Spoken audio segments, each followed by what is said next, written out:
The flower dust hung in the afternoon air like tiny stars caught in the slanting sunlight that poured through the kitchen window. Sarah wiped her forehead with the back of her hand, leaving a white streak across her temple that she didn't notice.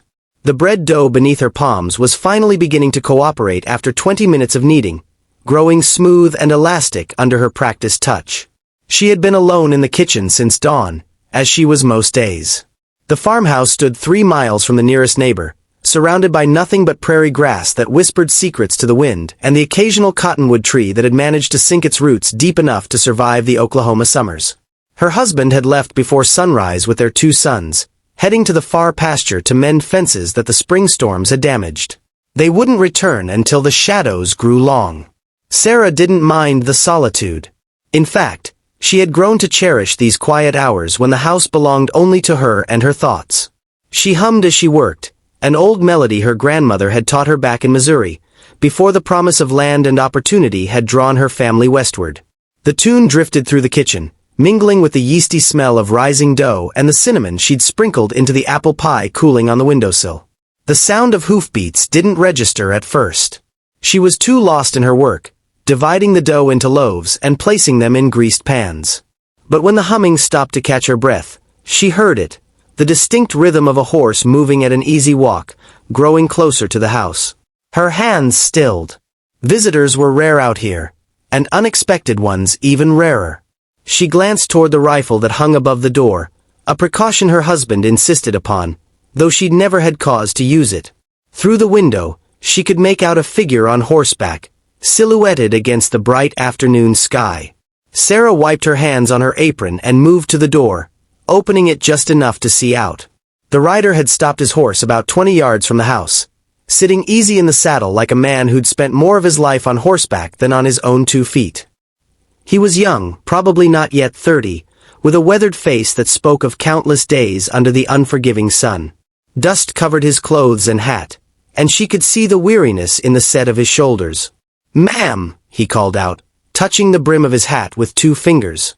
"Didn't mean to startle you. I was riding past when I heard the humming. Been 2 weeks since I heard anything prettier than a coyote's howl." There was something disarming in his tone, a gentle respect that immediately eased her caution. Sarah opened the door wider, though she stayed in the threshold. "You're a long way from anywhere to be just riding past." A smile tugged at the corner of his mouth. "I reckon that's true. Truth is, my horse threw a shoe about a mile back. I was hoping to find a farm where I might borrow some tools, maybe get pointed toward the nearest town." Sarah studied him for a moment longer. She'd learned to read people in the years since moving west. Had to, when your nearest help was miles away and trouble could come wearing a friendly face. But this cowboy had honest eyes, the kind that looked directly at you without calculation or malice. And his horse, a sturdy bay gelding, was well cared for despite the journey's dust.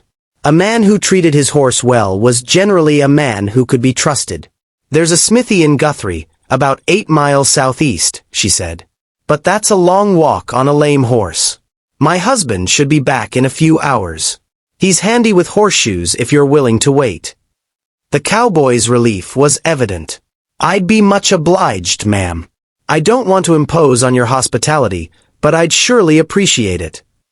"You can water your horse at the trough by the barn," Sarah said, pointing. "There's shade there. I'll bring you something to eat shortly." She watched as he dismounted with the fluid grace of someone who'd been doing it since childhood, speaking softly to his horse as he led it toward the barn. Then she returned to the kitchen, her mind already calculating what she could offer. The bread was still rising, but there was leftover stew from last night, and the pie was cool enough to slice. As she worked, she found herself humming again, that same old melody. It was strange how the presence of another person, even a stranger, could make the house feel different, more alive somehow. She heard him moving around outside, the splash of water as the horse drank deeply, the creak of the barn door as he found the shade she'd mentioned. When she stepped out with a plate of food and a jar of cold water from the well, she found him sitting on the ground with his back against the barn wall, his hat tilted forward over his eyes. He straightened immediately when he heard her approach, getting to his feet with the quick courtesy of someone raised with manners. "You're too kind, ma'am," he said, taking the plate. I can't remember the last time someone showed me such hospitality.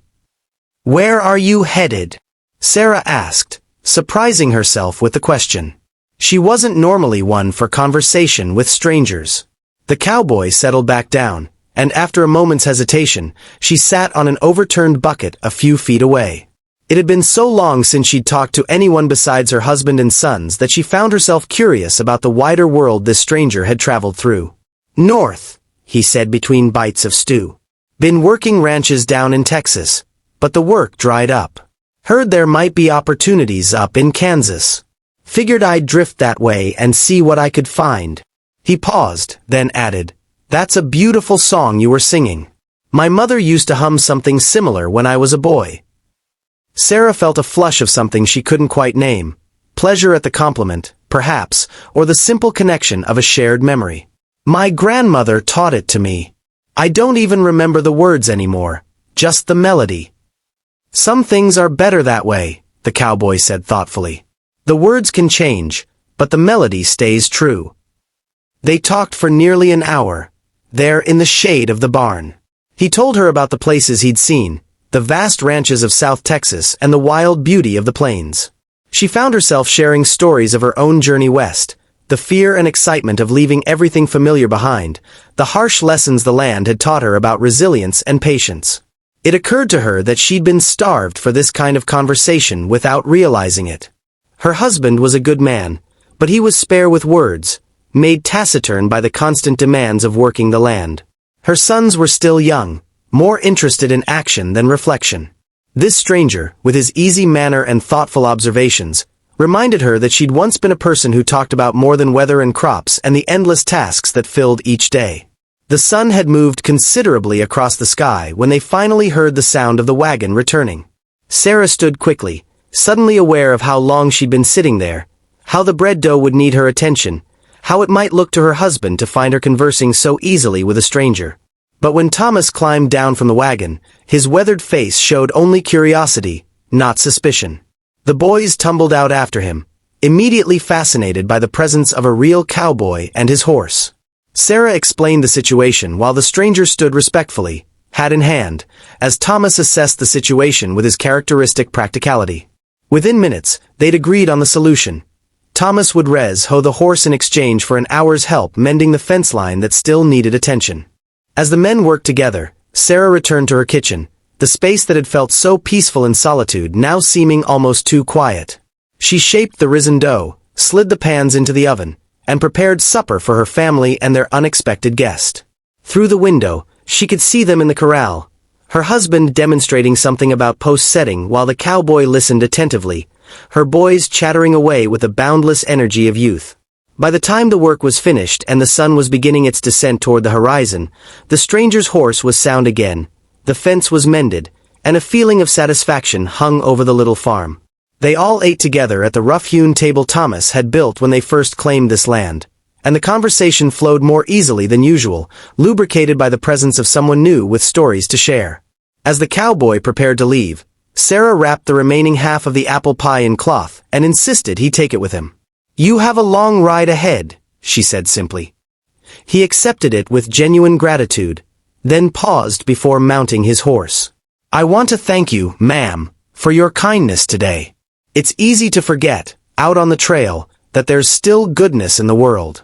Your humming reminded me of that, reminded me there are still places where people make homes and fill them with music." Sarah felt tears prick unexpectedly at her eyes. She hadn't realized how much she needed to hear that her small acts of keeping house and raising children and trying to maintain beauty in this harsh land actually mattered to anyone beyond her immediate family. "Safe travels," she said, her voice catching slightly. They watched him ride away until he was just a dark speck against the orange and purple sky, then disappeared entirely over the swell of the prairie. Thomas put his arm around her shoulders, a rare gesture of affection. "That was a good thing you did today," he said quietly. "Helping a stranger." That night, after the children were asleep and the house was dark, Sarah stood at the kitchen window looking out at the vast emptiness that surrounded their little island of light and life. She thought about the cowboy, wherever he was making camp under the stars, and wondered if he would remember this day, or if it would blur into all the other days of his wandering life. But for her, She knew it would remain vivid. Not because anything extraordinary had happened, but because a simple act of hospitality had reminded her of who she was beyond the endless roles of wife and mother and farmwoman. For a few hours, she had been simply Sarah again, a person who could offer kindness to a stranger and spend an afternoon in conversation about dreams and memories and the strange beauty of this unforgiving land.